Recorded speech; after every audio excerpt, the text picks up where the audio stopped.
Vous savez, souvent je fais un accent suisse et je dis Landre bleu. Mais là c'est vraiment le cas, Landre bleu. On est en Suisse, regardez comment c'est magnifique. Salut les amis. J'espère que vous allez bien. Aujourd'hui, comme vous avez vu au titre et à miniature, une 300 ZX. On est actuellement dans mon pays natal, à côté de Bienne. Et on va présenter cette magnifique voiture qui est d'origine, avec le propriétaire qui est là d'ailleurs. Il y a toute l'équipe, Lord de Dieu, toute la famille est réunie. Ça va les gars? Super. Bon alors, comme vous pouvez le voir, elle a une très belle couleur, elle est dans un bel état. Donc c'est une Nissan, c'est ça? Nissan 300 ZX. Donc qu'est-ce qui se cache? Quel est le moteur de cette voiture? L'histoire un petit peu, comment... C'est une 3 litres twin turbo. Ouais, V6. V6. Un grand turbo et puis un petit turbo. Ça s'appelle twin turbo, pas biturbo. Ah d'accord. Ah oui, tu sais quoi? Ouais. J'avais jamais fait la différence. Voilà. Bah voilà, dans du Dieu. Tu vois? Le biturbo, c'est deux turbos exactement la même grandeur. Oui. Et puis le twin turbo, il y a un grand turbo et puis l'autre, il est un petit peu plus petit. On en apprend tous les jours, c'est génial. Bah oui. Voilà.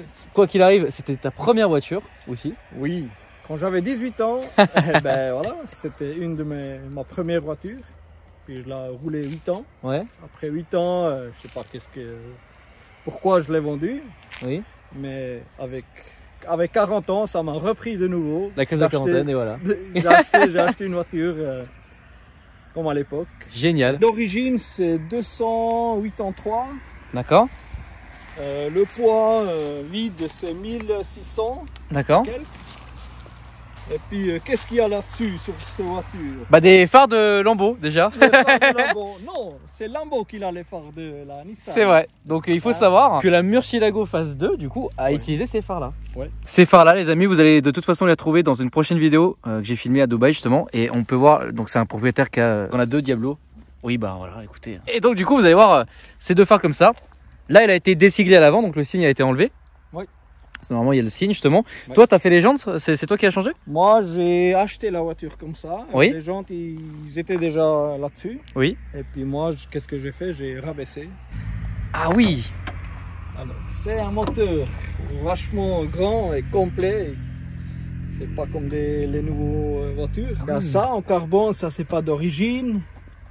La tige là qui tient la carrosserie, elle n'est pas d'origine. Et l'entretien justement là-dessus sur 8 ans, t'as eu beaucoup de choses à faire? C'était... Non, pas grand chose. Donc c'est fiable. Ouais, vachement. C'est des moteurs qui tiennent, c'est des voitures japonais, ils sont bons. Comment t'as appris le français? J'ai appris le français avec des potes et puis.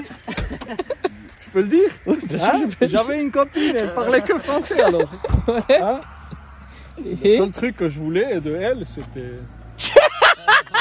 Le coffre, il est pas énormément grand, mais pour une voiture sport, t'as pas besoin d'un coffre grand. Hein. Alors ça me rappelle les coffres de Corvette, ils sont exactement comme ça. Ça, c'est pour attacher le targa. Ah là là, donc ça c'est deux parties qui s'enlèvent, donc cette partie là et l'autre partie là-bas ça s'enlève du coup. Ah bah si tu veux le montrer hein. Tac, ça va vite. Ah oui d'accord. Ah génial. Et donc là t'as un espace fait exprès pour... pour mettre en coffre. Ok. Ah oui c'est super rapide et donc là oui... C'est absolument génial. Donc voilà un peu la configuration du siège. Et voilà, donc ici, vous tirez, c'est le coffre. Vous poussez, bah, c'est pour la trappe à essence. Voilà la configuration de porte. Donc, alors, chose très spécifique, rattaché donc à la colonne du volant, il n'y a que les clignotants et les pleins phares. Tout le reste, en fait, est séparé ici. Donc, sur la gauche et sur la droite. Régulateur de vitesse déjà. Ici, sa luminosité, les phares. Bah, c'est vraiment impressionnant d'ailleurs. Ici, tout ce qui est contrôle de clim. Bouton des warnings ici. C'est vraiment bien foutu quoi. Vous avez du coup les lave-glaces là, c'est très original quand même comme cockpit. J'avais jamais vu quelque chose d'à peu près similaire. C'est une boîte manuelle du coup, 5 rapports. Elle existe en boîte auto? Oui. Ok, voilà donc ça existe aussi en boîte auto. Malheureusement. C'est comme ça, tu roules pas en automatique. C'est sûr. Frein à main donc manuel. Vous avez sur un cendrier ici, puis un rangement ici, donc avec un accoudoir. Et la voiture est très confortable. C'est aussi une 4 places accessoirement. Et vous allez voir après qu'à 4 on n'est pas si mal dedans. Et vous avez justement le compteur qui est ici, qui va jusqu'à 320, la pression du turbo qui est en dessous, enfin bref, ça déconne pas. Et ici, les seuls boutons que vous avez sur le volant, c'est pour le régulateur de vitesse justement. Et là, vous voyez un peu la vue en targa, et enfin, c'est vraiment sublimissime. Et tu as une société où tu fais des stickers, Sabienne? Moi, je fais des stickers, mais je fais plus privé pour moi, pour des potes. Donc ça, c'est le nom de ta boîte. Donc, Yes. Retro Drivers. Et c'est sur Instagram du coup. Yes. Voilà. Écoutez les amis suisses, parce que bah, j'ai jamais, je crois, mis en avant quelqu'un ici, enfin voilà, ou très peu du moins. C'est vrai que j'ai pas fait beaucoup de vidéos en Suisse, mais bah, je suis amené à en faire dans pas longtemps. Et puis écoutez, on se retrouve tout de suite pour la partie roulage, mais comme vous voyez la voiture, elle a en plus 4 sorties. Alors le badge Nismo, c'est pas lui qui l'a rajouté, donc on sait pas si c'est une vraie ou pas. Et puis écoutez, on est parti pour l'essai. Bon bah les amis, regardez comment c'est magnifique. Ah là là là là là là. Bon, on est sur le chemin. Bon, déjà on peut voir que vous êtes comment derrière? On est bien. Ah ouais.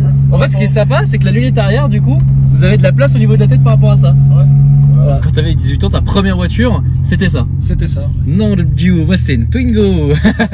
Donc t'avais acheté ça à 21 000 francs à l'époque. Ouais. Et alors, comment ça se passait? Bah, déjà à l'époque, mais c'était il y a combien de temps du coup? 22 ans. Oh, attends, mais il y a 22 ans, tu roulais avec ça, t'étais le roi du pétrole, non? Ouais. Un petit peu, ouais, on peut dire. Et en tant que roi du pétrole, quand tu vas chercher du pétrole, justement, tu fourres un petit peu, donc tu sais, tu vas chercher. Bah, Est-ce que tu es allé chercher beaucoup de pétrole avec ça? Pas mal. Pas mal, ouais. Excellent là. Et donc là, tu avais revendu donc la première. Ouais. Et là, tu en as racheté une quoi. Ouais. Je me sens comme 18 ans. D'accord. Là, une deuxième jeunesse. Bah ouais. Où did-you regarder ça là?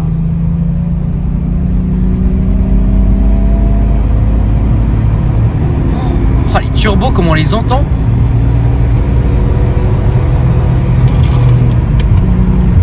Ah ouais.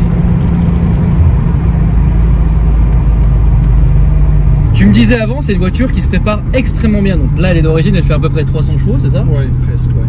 Et là, sans forger de bloc, sans rien d'origine, jusqu'à combien de chevaux on peut atteindre?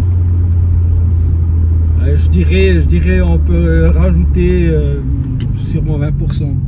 D'accord, mais préparé Préparé, ça dépend après les turbos et tout, le chenille. Puis on monte vite à 600-700 chevaux, ouais. sans problème. Mais on peut rajouter encore des pièces, on peut faire le fou et puis atteindre 1000 chevaux. Bah ouais. Voilà, en fait, tout ça pour dire qu'on peut atteindre les 1000 chevaux avec cette bagnole. Ouais, absolument. C'est quand même pas mal. Bon, après, il faut changer quand même pas mal de pièces, mais tu peux les atteindre. Bon, est-ce que tu veux montrer au VTEC qui est derrière, c'est qui les rois? J'adore ce regard, Donc tu as gardé combien de temps la première voiture du coup? Plus ou moins c'était 8 ans. 8 ans? Ouais, 8 ans. Après 8 ans, je l'ai vendu, je sais pas pourquoi. Quand j'étais jeune, con. Puis je l'ai vendu, j'ai changé pour une Golf 2. Ouais. G60. Ah oui. Ah, que tu as toujours d'ailleurs. Ouais. Malheureusement, j'ai aussi des voitures que je les trouve plus. C'est-à-dire? J'avais une BM. Oui. Et E30 325. D'accord. Et puis tu les trouves, mais c'est trop cher. Ou alors c'est modifié quoi. Ouais. Les Alpes, les amis, regardez ça là, comment c'est beau. Oh là là là là, mais ah là, ce pays, on le dit où? Bon, vous c'est pas les Alpes que vous voulez voir, on le sait très bien.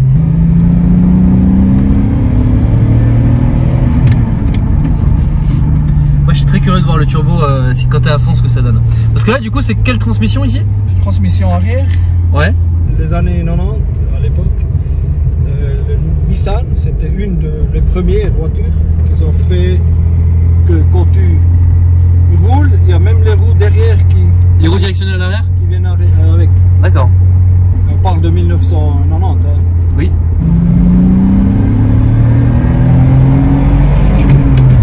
Oh là là. Ah ouais.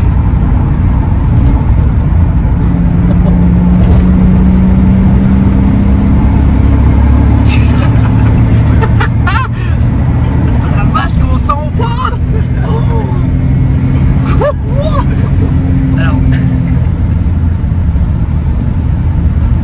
Alors là il y a un truc, je sais pas si vous l'entendez, mais le turbo on l'entend, mais quoi qu'il arrive, en fait quoi qu'il arrive on l'entend vraiment souffler tout le temps. C'est vraiment très impressionnant, vraiment. Et franchement elle a la santé hein.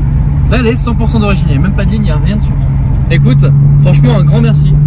Un grand merci pour l'essai, c'était vraiment super sympa. Et bien écoutez les amis, si vous avez kiffé la vidéo, n'hésitez pas à liker, à vous abonner et à commenter. Les réseaux sociaux pour ma part sont Alpha Delta 06 sur Instagram, ainsi que Solar Shield Angers sur Instagram pour ma société, ainsi que solarshield.fr pour le site internet.